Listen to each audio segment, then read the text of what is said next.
बिस्मिल्लाहिर्रहमानिर्रहीम अस्सलामु अलैकुम। This is Saad Chhotani. Welcome back to another video. आप तमाम लोगों को खुशामदीद। बताता चलूँ कि आज की हमारी जो वीडियो है it's about time management. It's about learning the right approach towards managing ourselves, managing our time. आज की इस वीडियो में मैं कुछ टेक्निक्स और टिप्स भी आपके साथ शेयर करूँगा जो कि आपको बहुत ज़्यादा अपने टाइम को वैल्यू करने के लिए हेल्प करेगी, अपने टाइम को मैनेज करने के लिए हेल्प करेगी। तो चले जी स्टार्ट करते हैं। सबसे पहले let's talk about time. Time है क्या? टाइम एक ऐसी रिसोर्स है जिसका जो कि रिलेटिव है। हर शख्स के पास टाइम का जो एक रिसोर्स है वो मुख्तलिफ तरह से एग्जिस्ट करता है। एक इंसान है जिसने अपनी ज़िंदगी का लेट से एक एवरेज अगर लाइफ स्पैन अगर मैं कहूँ कि अगर वो 60 साल की उसकी ज़िंदगी है और एक शख्स जिसने 30 साल की अपनी ज़िंदगी गुजार ली है, तो अब जो टोटल एक टाइम का जो ड्यूरेशन उसके पास एग्जिस्ट कर रहा है वो है 30 साल।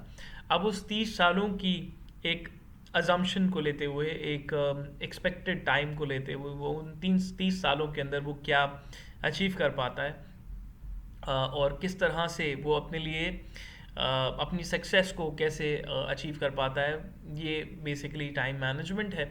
और उसकी सक्सेस बेसिकली है क्या, उसने अपने लिए क्या गोल्स सेट किए हैं, उनको कैसे वो अचीव करता है, वो एक टाइम मैनेजमेंट की एक फ़िलासफ़ी है जिसको हम डिस्कस कर रहे हैं। देखिए, टाइम की दो अप्रोचेज़ हैं। नॉर्मली जब हम ट्रेनिंग्स में जाते हैं और सीख रहे होते हैं टाइम मैनेजमेंट, तो एक चीज़ सीख रहे होते हैं कि भाई लिमिटेड टाइम में ज़्यादा से ज़्यादा कैसे अचीव किया जाए। एक तो अप्रोच ये है, और यकीनन ये अप्रोच भी बहुत अच्छी है, बहुत इफ़ेक्टिव है। इसकी काफ़ी सारी टेक्निक्स हैं। इसमें आप अपनी ऑर्गेनाइजेशनल स्किल्स आप सीखते हैं, आप प्रायोरिटाइज़ कर रहे होते हैं अपने टास्क्स को। फिर साथ ही साथ आप अपने टाइम में जो पीक आवर्स होते हैं आप उनको प्लान कर रहे होते हैं कि आपने कितना कुछ आपने उन पीक आवर्स में अचीव करना है। एंड सिमिलरली कई सारी जो है वो टेक्निक्स इसके अंदर यूज़ होती हैं जो कि आपको सिखाती हैं कि किस तरह से अपने लिमिटेड टाइम में ज़्यादा से ज़्यादा अचीव करना है। एक तो ये वाला अप्रोच हो गया। दूसरी अप्रोच जो कि मेरी अपनी अप्रोच है, जो कि मेरा पर्सपेक्टिव है, और ये भी यकीनन मैंने कहीं ना कहीं से सीखा है। मुझे कहीं ना कहीं से इंस्पिरेशन इसका मिला है, and that is why I am able to think in this way. Human psychology जो है वो बड़ी इंटरेस्टिंग एक चीज़ है। आपकी दो आपके एक्शंस किसी चीज़ के लिए सिमिलर हो सकते हैं। आप दो लोगों के एक्शंस किसी चीज़ की खातिर, किसी गोल की अचीवमेंट के लिए सिमिलर हो सकते हैं, लेकिन दोनों का रिज़ल्ट बिल्कुल मुख्तलिफ आता है। उसकी सबसे बड़ी वजह ये होती है कि उनका एक माइंडसेट होता है। उन दोनों का अपना अपना एक माइंडसेट होता है, और जिस माइंडसेट के थ्रू वो चल रहे होते हैं। एक शख्स है जो कि एक काम इसलिए करता है क्योंकि उसको पेन का ख़तरा होता है, मतलब पेन को अवॉइड करने के लिए वो काम करता है। और दूसरा शख्स प्लेजर को सीख करने के लिए एक काम करता है। फॉर इंस्टेंस, छोटी सी मैं एक मिसाल दूँ। आप अपने ग्रुप के साथ लेट्स से एक अम्यूज़मेंट पार्क जाते हैं और वहाँ पर रोलर कोस्टर में आपने बैठना है। अगर तो आप रोलर कोस्टर से आपके फियर के जो एसोसिएशंस हैं, लिंक्ड हैं, तो आपके लिए रोलर कोस्टर में बैठना, क्योंकि आप दोस्तों के सामने शर्मिंदगी नहीं आप बर्दाश्त कर सकते, इसलिए रोलर कोस्टर में आप इसलिए बैठते हैं क्योंकि आपको पेन को अवॉइड करना है। सो रोलर कोस्टर में बैठने का पेन जो है वो आपके लिए शायद उस बात से कम होगा कि जितना पेन आप एक एम्बैरसमेंट की फीलिंग में आप फील करेंगे। सिमिलरली आप प्लेजर की फीलिंग से भी आप अपने उस ऑब्जेक्टिव को अचीव कर सकते हैं कि आपको रोलर कोस्टर में बैठना आपको अच्छा लगता है, and it gives you lots of pleasure and Joy. तो उसके लिए आप रोलर कोस्टर में बैठ जाते हैं, and that gives you lot of fun filled emotions. So दोनों का एक्शन बराबर था, बट दोनों की ही जो रिजल्ट्स थे, एक के लिए रोलर कोस्टर में बैठना will be no less than a stressful event, लेकिन इसी के बरक्स दूसरे के लिए it will be an event full of joy, full of fun, full of amusement, full of adventure. एक तरफ जो है वो एड्रेनलिन अपना रश कर रहा है, और एड्रेनलिन से आप जो है वो जॉय और प्लेजर की फीलिंग्स को आप एक्सपीरियंस कर रहे हैं, और दूसरी तरफ कॉर्टिसोल और दीगर एपेनेफ्रिन और नॉर एपेनेफ्रिन रिलेटेड कुछ ऐसे हार्मोन जो कि स्ट्रेस को इंड्यूस कर रहे हैं वो आपकी बॉडी के अंदर सिक्रीट हो रहे हैं. तो similarly it all boils down to how you feel in a certain emotion that matters a lot. And going back to managing your time, एक तो टाइम मैनेजमेंट ये है कि आपने बेशुमार एक्टिविटीज़ आपने लिमिटेड टाइम में आपने करनी है. That is going to give you lots of stress. इसकी दूसरी अप्रोच, जो अप्रोच मैं इस्तेमाल करता हूँ अपने टास्क को करने के लिए, अपने टाइम को मैनेज करने के लिए, that is how I am able to save my time more and more by managing my time. देखें, हर इंसान के पास कुछ गोल्स होते हैं, कुछ ऑब्जेक्टिव्स होते हैं that they want to perform in order to achieve their task, in order to achieve their targets, in order to achieve their objectives. और वो फिर इन द लॉन्ग रन वो उनकी सक्सेस का एजेंडा होता है, उनकी हैप्पीनेस का एजेंडा होता है. But to me, when I think about time management, I want to reflect time as a resource, as a source to provide me emotional energy.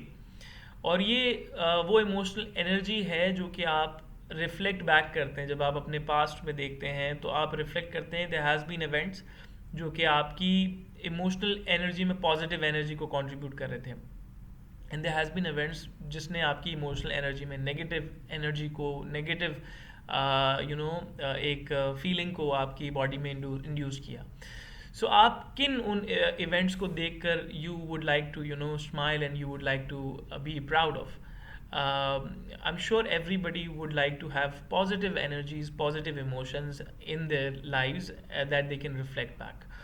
So similarly जब आप अपने किसी भी इवेंट को स्टार्ट करते हो, किसी भी दिन को स्टार्ट करते हो, तो you want to be performing activities that gives you lots of positive energy, positive motion in actions. So उसके लिए सबसे पहले you need to define your agenda for success कि यार what really draws you in, what really connects you, what is there when you were born, what is the talent that is hidden within you, what do you really want to do for yourself in order to feel good. So when you are able to define your moment of success, when you're able to define what is the meaning of your life that you find for yourself, then only you are going to be able to manage your time effectively. Now let's talk about, अब ये तो दो approaches हो गई कि एक बंदा है जो कि अपने टाइम को देखता है कि मैं किस तरह से इस टाइम में ज़्यादा से ज़्यादा अचीव कर लूँ, और एक है कि मैं किस तरह से अपने गिवन टाइम में टाइम सेव कर लूँ after all the task that I have to perform, and so that I can use that time to reflect back and do something that gives me immense fulfillment, immense energy, immense contentment and happiness with myself and with my life. When you talk about people who are really really successful in their lives, ये वो लोग हैं जिनका दिन बहुत जल्दी start होता है और बहुत जल्दी फिनिश भी हो जाता है, so that they can spend time into activities that they enjoy doing, that they enjoy being in. Spending time with your family, with your friends, going out for, let's say, pleasure, going out for entertainment, being busy into things that will create memories for you that you can reflect in the future. So इसी approach के साथ हम start करेंगे. Let's first talk about एक natural phenomena that we are overlooking and that we are compromising most of the time, and that is called circadian rhythm, जो कि कुदरत ने, अल्लाह ताला ने आपकी बॉडी के अंदर, it's a biological clock that has been fitted at the time when you were born. तो ये बायोलॉजिकल क्लॉक जो है ये आपको लाइट को देखते हुए और डार्क को देखते हुए it makes certain decision. Your body has a default system that has been built in which decides what hormones needs to be secreted, कौन से emotions जो है वो built होंगे automatically, कौन से chemical reactions होंगे आपकी body में, so that you will have a balanced way of living. So ये circadian rhythm basically करता ये है कि जब रोशनी होती है तो आपकी बॉडी के अंदर ऐसे कुछ हार्मोन्स रिलीज़ होते हैं जो कि आपको दिन के लिए प्रिपेयर कर देते हैं, जो कि आपको अलर्ट कर देते हैं, जो कि आपकी बॉडी में कॉर्टिसोल को रिलीज़ करते हैं, जो कि फिर आपके ब्लड फ्लो को, आपके ब्लड शुगर लेवल्स को कंट्रोल करता है, एंड देन सिमिलरली आप अपने दिन के लिए आप रेडी हो जाते हो. So and similarly when you work the entire day out, and जब शाम होती है और सूरज ढलने का वक्त होता है, तो आपकी बॉडी में कुछ ऐसे हार्मोन्स रिलीज होते हैं जो कि जिसको हम मेलेटोनिन कहते हैं. मेलेटोनिन आपकी बॉडी में स्लीप को रेगुलेट करता है. अगर मेलेटोनिन के लेवल्स बढ़ रहे हो and you still forcing yourself to stay awake, तो फिर वो आपके लिए आपकी बॉडी में एडवर्स इफेक्ट्स लेकर आता है. सो अगर आप रात को देर रात तक जागने की अगर आपकी आदत है, तो आपका जो सर्केडियन रिदम जो है वो फिर डिस्टर्ब होता है, and then you will fall into that trap. और वो फिर कंडीशनिंग आपकी नेचुरल कंडीशनिंग के बजाय जो कंडीशनिंग आपकी होती है that brings in adverse affect on to your mind, on to your body. आपकी फिजिकल हेल्थ भी कॉम्प्रोमाइज़ होती है, मेंटल हेल्थ भी कॉम्प्रोमाइज़ होती है.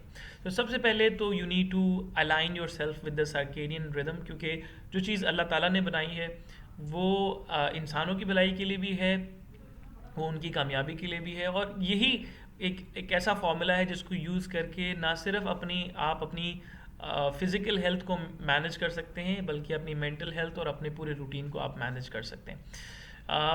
जैसे कि अगेन टाइम भी रिलेटिव है फ्रॉम पर्सन टू पर्सन. एक बंदा है जिसके पास टाइम बहुत सारा है, let's say he is very young, but he does not have the energy, he does not feel the drive, the motivation. तो जब तक वो नहीं होगा तो again he will not be able to achieve anything with the given time.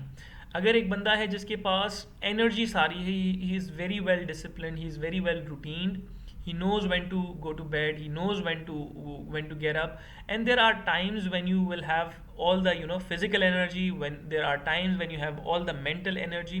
So अगर आप अपने उन टास्क को जो आपने अचीव करने हैं उन्हीं टाइम्स में प्लेस करेंगे, तो you will find a lot of harmony and balance with yourself, with your body, with your mind, with the nature, with the environment and everything around you. It is going to help you in order to achieve your goals. So अभी सबसे बड़ा मसला यही हो रहा होता है कि हमारी जो रूटीन्स होते हैं, हमारे जो अपने टास्क होते हैं, हमारे जो अपने वी कैन से जो हमारी हैबिट्स हैं, it is not allowing us in order to be in line और be in accordance with the circadian rhythm. Normally हम लोग क्या कर रहे होते हैं जब हम घर जाते हैं, तो बजाय इसके कि हम एंटरटेनमेंट के लिए we go out for a walk, which is अगर आप शाम के अगर 5 बजे की बात करें, तो that is the time when you have the peak आपका होता है, जब आपकी कार्डियोवास्कुलर एक्टिविटी पीक पे होती है, आपकी जो बॉडी की फिजिकल स्ट्रेंथ जो होती है वो पीक पे होती है. That is the time when you can do any physical activity and you will find a lot of benefit of it. ये 5 बजे से लेके 6-7 बजे तक का टाइम होता है जिसमें आपकी जो फिजिकल एनर्जी होती है, it is at its peak. आपके लिपिड लेवल्स जो होते हैं वो राइज कर रहे होते हैं. सो इस टाइम के अंदर आप अपनी फिजिकल एक्टिविटीज़ को प्लेस कर सकते हैं, अपनी एंटरटेनमेंट को प्लेस कर सकते हैं, बजाय इसके कि आप अपने स्क्रीन टाइम स्टार्ट कर दें and you start watching videos which has most of the time no use to your agenda for success. तो आप बहुत कुछ अचीव कर पाएंगे.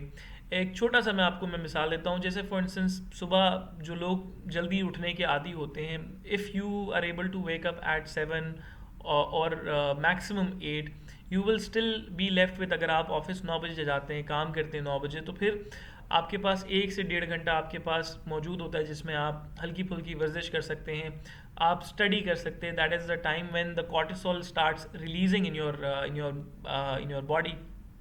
ये आपकी शुगर लेवल्स को इंक्रीज़ करता है, आपकी अलर्टनेस को इंक्रीज़ करता है, आपकी मेमोरी को इंक्रीज़ करता है. और उस टाइम के ऊपर आप जब कुछ रीडिंग करते हैं तो that will go directly into your memory and it really helps you remember that whatever you read और whatever you learn in that time. आप इस टाइम के अंदर अपने वो पेटी काम कर सकते हैं जो कि आप नॉर्मली दिन के अंदर करते हैं, जहाँ पर आपको अच्छा ये वो टाइम भी होता है जब आप अपनी एनालिटिकल स्किल्स को बहुत ज़्यादा यूटिलाइज कर सकते हैं. आप अपनी फ्यूचर की प्लानिंग कर सकते हैं, अपने दिन की प्लानिंग कर सकते हैं, आप अपने वो कॉम्प्लेक्स टास्क इस टाइम पे कर सकते हैं जो कि शायद, क्योंकि ये वो टाइम होता है जब आपका ब्रेन रिलैक्स्ड होता है out of all the hassle that you come across in the previous day, और आप एक नए दिन के लिए आप शुरुआत करते हैं, नए दिन के लिए आप जो है वो फ्रेश स्टार्ट ले रहे होते हैं. तो आप अपने कॉम्प्लेक्स टास्क इस टाइम के ऊपर रखें, मॉर्निंग में कर लें। सिमिलरली जब आप जैसे जैसे दिन का स्टार्ट करें तो अपने जो जो आपकी जो क्रूशल जो डेली रूटीन टास्क हैं आप उनको चंक्स के अंदर डिवाइड करके आप 3 to 4 टास्क में आप डिवाइड कर लें।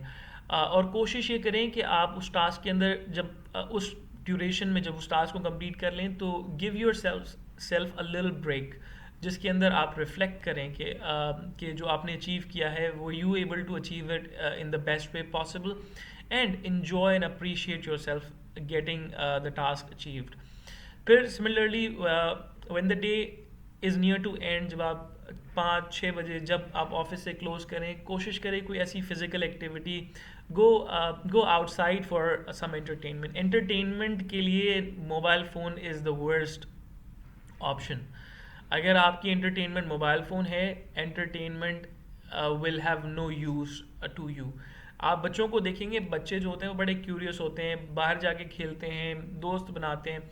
सो सिमिलरली आप भी एंटरटेनमेंट के लिए you should be finding exercise, you should be finding going out for a walk, may be going for a physical social interaction with someone, with a family, with a friend, whoever that is. Go to those people, go and enjoy your day by interacting with a physical environment, not the virtual or digital environment that you have at your hand.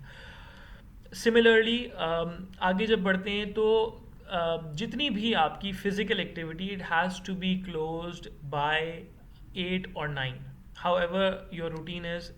8-9 बजे के बाद, 9 बजे जो होता है वो आपका melatonin जो होता है बॉडी के अंदर रिलीज होना स्टार्ट हो जाता है, विच इज़ जैसे ही सूरज ढलता है तो आपकी बॉडी पे उसका एक इफेक्ट होता है और फिर आपकी बॉडी में मेलेटोनिन रिलीज होता है और वो फिर स्लीप को रेगुलेट करता है और स्लीप आपके अंदर इंड्यूस होना शुरू हो जाती है। बहुत सारे लोग अपना डिनर भी 9 बजे से पहले कर लेते हैं and that allows them to relax for 1 hour, ताकि वो डाइजेशन का प्रोसेस कंप्लीट हो जाए and then they can eventually go to bed.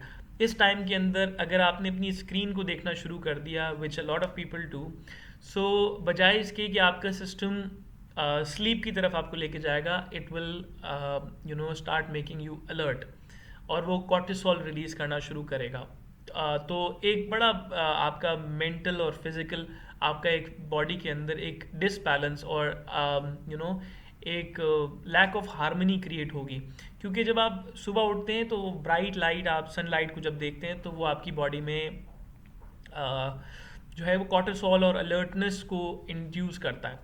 और जब आप अपने मोबाइल फ़ोन को देखना शुरू करते हैं और रात के टाइम पे जब आप फॉर सेवरल आवर्स जब आप देख रहे होते हैं तो फिर उसी तरह का, क्योंकि मोबाइल फ़ोन की भी जो लाइट है it's a bright white light similar to sun, so आपकी बॉडी उस चीज़ को डिफ्रेंशिएट नहीं कर पाती and it starts reacting and secreting certain chemicals in your brain and in your body according to the light that you see. So वो आपके circadian rhythm को वो डिसबैलेंस करता है, वो उसको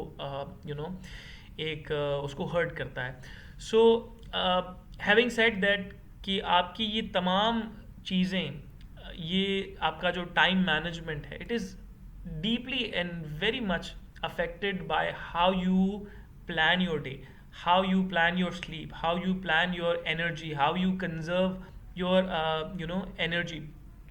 ये सारी चीज़ें जब आप कलेक्ट कर लेते हैं तो you're able to stay more sharp, आपकी cognitive abilities काफ़ी ट्यून्ड हो जाती हैं, आपकी फिज़िकल एनर्जी बहुत ट्यून्ड हो जाती है, आपकी एनालिटिकल जो एनर्जी होती है वो आपकी काफ़ी शार्प हो जाती है विद रिस्पेक्ट टू क्या आपने एक इनफ आपने स्लीप आपने ले लिया है और आपकी एनर्जी जो है वो रिवाइव हुई भी है। हम लोग मोस्टली जब अपना दिन स्टार्ट करते हैं तो either we have slept more than what we are required to, एंड sometimes we have slept less than what our body or our mental capacity needs in order to revive।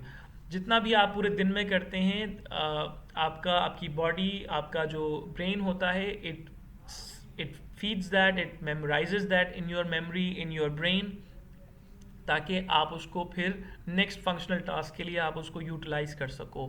And most of the time when you not able to retrieve information from your memory, it is only because you were not able to sleep well last night, so that your brain could create the schemas that are required in order to store memory and in order to retrieve the memory in the best way possible. So these were some of the tips. I hope you've enjoyed the video. I hope you will get benefit from this entire video into managing your time the best way possible. And once you manage your time, once you are able to achieve the task for yourselves and for your well-being, for your happiness, in the long run जब आप अपने उन चीज़ों को reflect करेंगे तो you will find more and more fulfilment and that is why that is how we think कि the time that we spend is well spend on activities and उसमें फिर वक्त में भी बरकत आपको नज़र आएगी और आप जब रिफ्लेक्ट करोगे तो you'll be having more and more memories to reflect back to, and that will give you lots of enjoyment and fulfillment when you look back. So guys, this was today's video. I hope you've liked today's video and I hope you've enjoyed learning something about time management. If you have any question, post below in the comment section. If you have anything to add, post below in the comment section as well, and do let me know how you liked today's video, and do share with your friends so they can also learn. And if you haven't yet subscribed to my channel, please subscribe to this channel, and that gives me lots of motivation to keep going and to keep exploring good things and bringing my perspectives towards you. Until next video, see you. Allah Hafiz.